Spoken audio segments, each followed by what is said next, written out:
What's up, everybody? This is the Booch, and welcome to episode 19 of my show, Booch Shoots On. And for those of you that have been following Change or Die, whether you watched it on Tubi or if you've been seeing it now that it's being reposted to the DDP Yoga YouTube channel, you guys have been following the show. And a lot of people that have followed the show and also know me have been asking me about one specific thing that has happened on the show. And that is, of course, the phone call that I had with Naddya that got Buff Bagwell into a whole mess of trouble. Now, for those of you who did not see the reel that I posted here on YouTube and on Facebook, Instagram, TikTok, everywhere, you probably don't know what I'm talking about.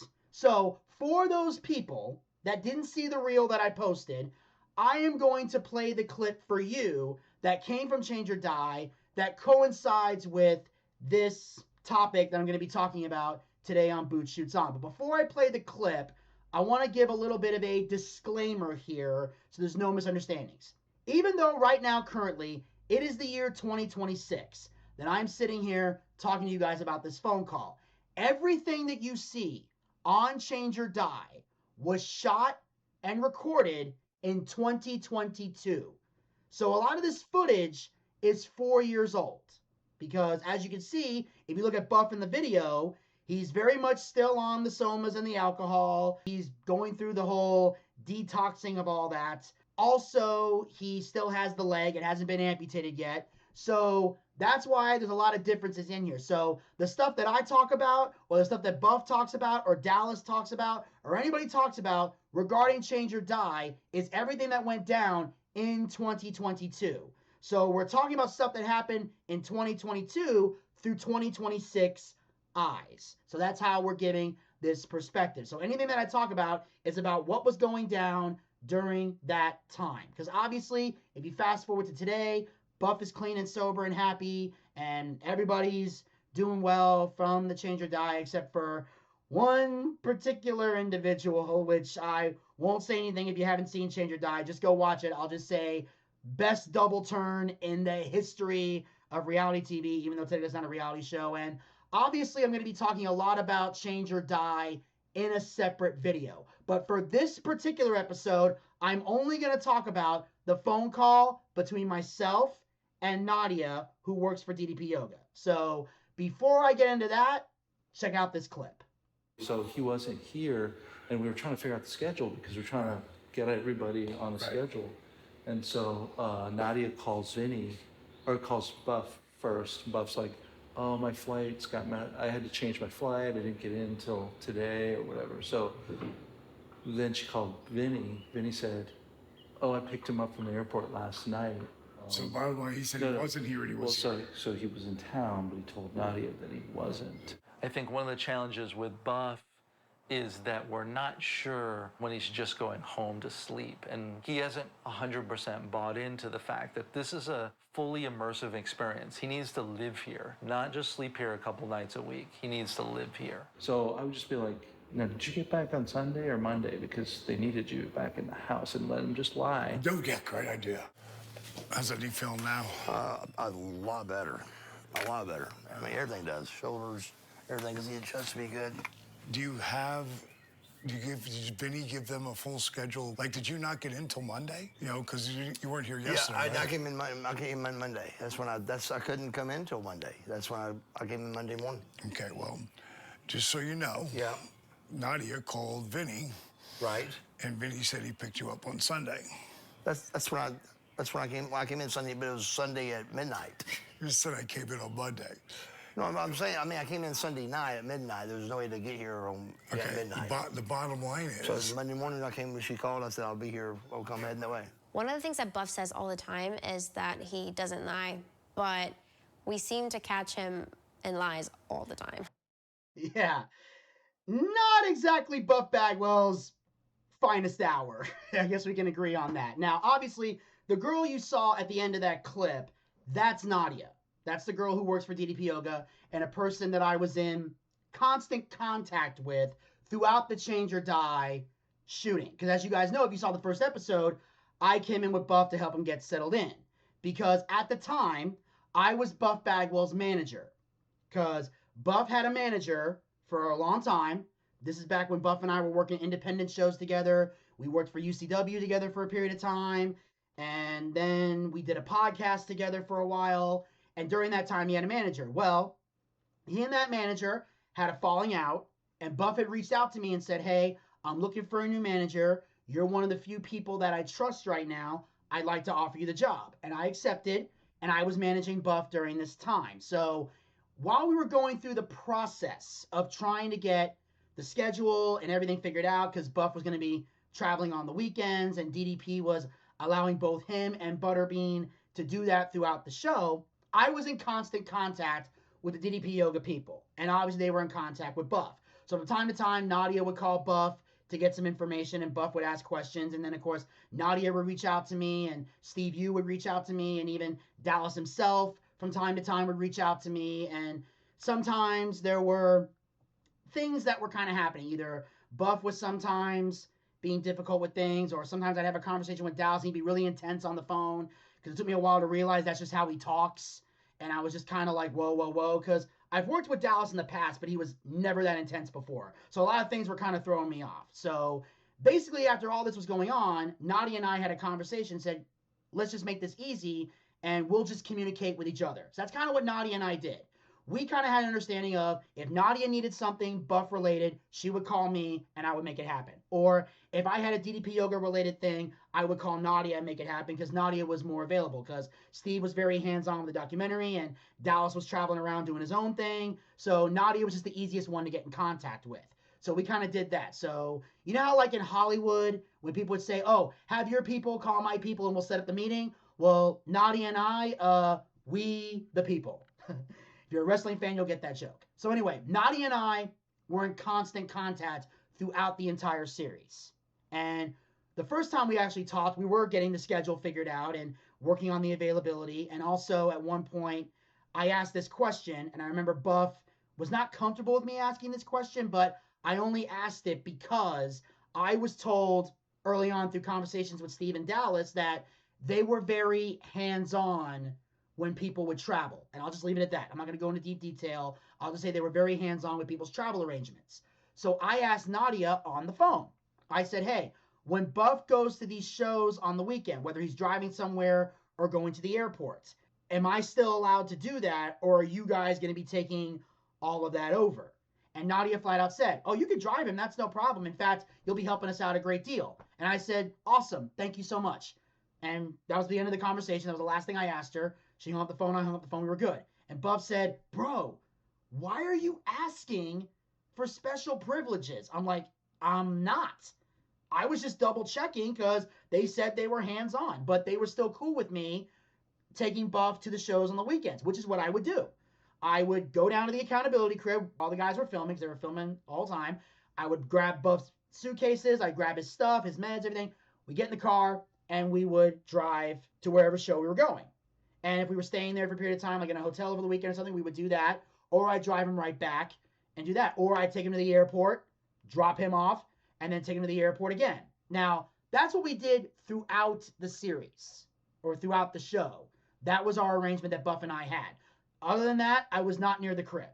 They were in there doing their thing, and you see them doing their thing when you watch each episode. But I would pop in from time to time if Buff needed to be picked out, or if I had to pick something up for him, or if they needed my help with something. I was there if they needed me, basically. So here's what happened. The first weekend that I'm taking Buff to the airport, he had a show in New York.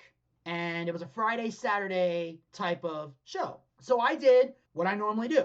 I showed up to the crib, got Buff's stuff, got his bag, his gear, everything that he needed, put it in the car, loaded up the car like I always do, got Buff in the car, and drove him to the airport. I go and I drop him off that Friday morning or afternoon. I pick him up, drop him off at the airport, and then I go to work. Because at the time, I was not only working as Buff's manager, I had another job where I was working in social media. I was a social media manager for a marketing company called HVMA Marketing. So I would go to work right after that. Now, he had the Friday, he had the Saturday. Sunday, I picked him up right when his flight was coming in. As you saw in the clip, I picked him up on Sunday. And I go to pick up Buff, and we're driving. He said, hey, we got to stop at the house for a moment. I said, okay, because he's the boss. Because that's the thing. Even though I'm wearing a DDP Yoga shirt and this was a DDP Yoga production, I was not working for DDP Yoga during this time. I was working exclusively for Buff. Yes, I was communicating with Naddya, but I was Buff Bagwell's manager. So he was my boss. I was doing what my boss asked me to do. He asked me to stop by. So we go to the house. We go, and we're collecting some stuff. We want to do some work at the house. Like, we had to send out some stuff like we always do, which is 8x10s and DVDs and stuff to ship out. And then as we're about to leave, Buff says, I'm going to crash here tonight. And I'm like, are you sure you're allowed to do that? And his exact words to me, this is what Buff Bagwell said to me. He said, I don't have to be at the crib till Monday at 9. As long as I'm there, they won't worry about it. It's not a big deal. I'm like, are you sure? He said, yeah, brother, it's fine. They just need me there at 9 o'clock. I can sleep here tonight. They won't care. It's no big deal. And the way he was talking, he kind of made it seem like they were okay with this. Now, in hindsight, should I have called first and found this out? Probably. But Buff never really lied to me about anything. I've always trusted Buff. I still do today. And I was just kind of like, all right, man, if that's cool, all right, I'll talk to you soon. So we gave a hug, said I love you, got in my car, and I left. And Buff stayed at his house. Fast forward, next day, I'm up, I go to work, I'm in my office doing my social media stuff, my phone rings, and it's Naddya. So I answer the phone, I'm like, hello? And she goes, hey, Vinny, this is Naddya. And I'm like, hey, what's up? How you doing? And she goes, do you know if Buff came in already? Because, he was supposed to come back here and come to the crib. He's supposed to be here. And I can't remember exactly what she said, but I remember my response being, you mean he's not there now? Because I was confused. Because Buff told me, I'm going to be there by 9 a.m. So when I got the call finding out that he wasn't there, I was thrown off. So they were asking me details about what happened. Did you pick him up? I said, yes, I picked him up. I said, yeah, I dropped him off on Friday. He did his thing. I picked him up on Sunday. And then I hear Naddya go, oh, you picked him up on Sunday? Now, at the time, I was confused with the way that she said that. So I kind of went, yeah, I picked him up on Sunday, not knowing that they were filming all of that. So when she said, oh, you picked him up on Sunday, she's looking into the camera like, yeah, we just caught Buff in a lie. So that's the tone of the vibe of the conversation. So we're talking back and forth, and then they explained to me that he was supposed to come directly back to the crib. Well, I said, I thought about that, but then he told me he could crash here, and that as long as he was at the crib by 9 a.m., you guys wouldn't care. So I was under the impression you guys knew. I thought you knew that he was staying, and you guys were okay with it. And Naddya said, no, he did not get permission for that, and he was supposed to come to the crib. And I said, well, this is the first I'm hearing of this, and I apologized for that, because obviously I did not want Buff to get in trouble. I sure as hell don't want to get in trouble. And I did apologize for that, and I made sure in the future I will be sure to take him directly back to the crib. So now they know that Buff is lying, because apparently, as you saw in the clip, he tried to say the flight didn't come in till late, he just now got in, and he's just now driving down. He said didn't get in until like Monday or whatever. So he was coming up with a lie to cover the fact that he was running late to the crib, because he didn't get there at 9 a.m. like he was supposed to be. And that's what led to Dallas having the conversation, him and Buff sitting down, Buff having to pull an excuse right out of his ass going, well, it was Sunday at midnight. Now, what most people don't know is that after that scene was shot, after they had that conversation, Buff went somewhere privately, picked up the phone, called me, and he was pissed. He's calling me up. He goes, bro, why did you tell them that you picked me up on Sunday? And I went, 'cause I did. I didn't know it was a secret. It's like, bro, if you want me to lie for you, I have to know what the lie is. Like, that's the thing people need to understand. You can't expect somebody to lie for you if they don't know they're supposed to lie. Because again, I thought they knew everything. I had no reason to lie. I picked him up on Sunday because I did. He told me as long as he got to the crib by 9 a.m., they didn't care if he spent the night there. Apparently he did, as you see in the clip. He has to live in that house and be immersed in the house, which is something Buff had a problem doing. And I know this because he would tell me multiple times we were on the road. He couldn't handle living in the house. He didn't like being in there. He was arguing with people. And I'm encouraging him along the way, like, dude, come on. Tough this out. This is an opportunity to get clean, get sober, get your career on track. Let it all go. Because he was telling me how he was arguing with this person and arguing with that person. And it's like, dude, don't let them stand in the way of what you're trying to do. I was constantly encouraging Buff to stay in that crib. I wanted him to stay in that crib. I wanted to make sure he was going to get clean and get sober. The last thing I wanted was for him to get kicked off that show. Because I knew if he did, he would have never got clean. If they had kicked him off the show, if they had severed all ties with him, he would have never gotten clean and sober. But in that house, he had a fighting chance. And I still remember in the very beginning when he had reservations about joining the show and everything, because he was worried that it was gonna affect his pay or whatever. And I said, dude, right now you're making X amount of money when you travel on the weekends. If you get clean and you get sober, people are gonna see it, people are gonna have faith in you, and that money will go up. And my exact words to him were, don't sacrifice a long-term goal just to get a short-term gain. And his eyes kind of lit up like, holy shit, bro, you're right. And that's what happened. And of course, recently when Change or Die came out, Buff and I watched the show and we had that conversation where I explained that to him. And he actually said, you're right. I shouldn't have expected you to lie for me. Because usually I'm good at covering my tracks and getting people's stories straight, but he never thought to contact me when he was telling that lie. So how could I lie for him? And he understands completely now. And it was just a crazy ordeal that went down. And obviously I made sure going forward after that incident, anytime I picked him up for a show, I made sure once the show was over, we went right back to the crib.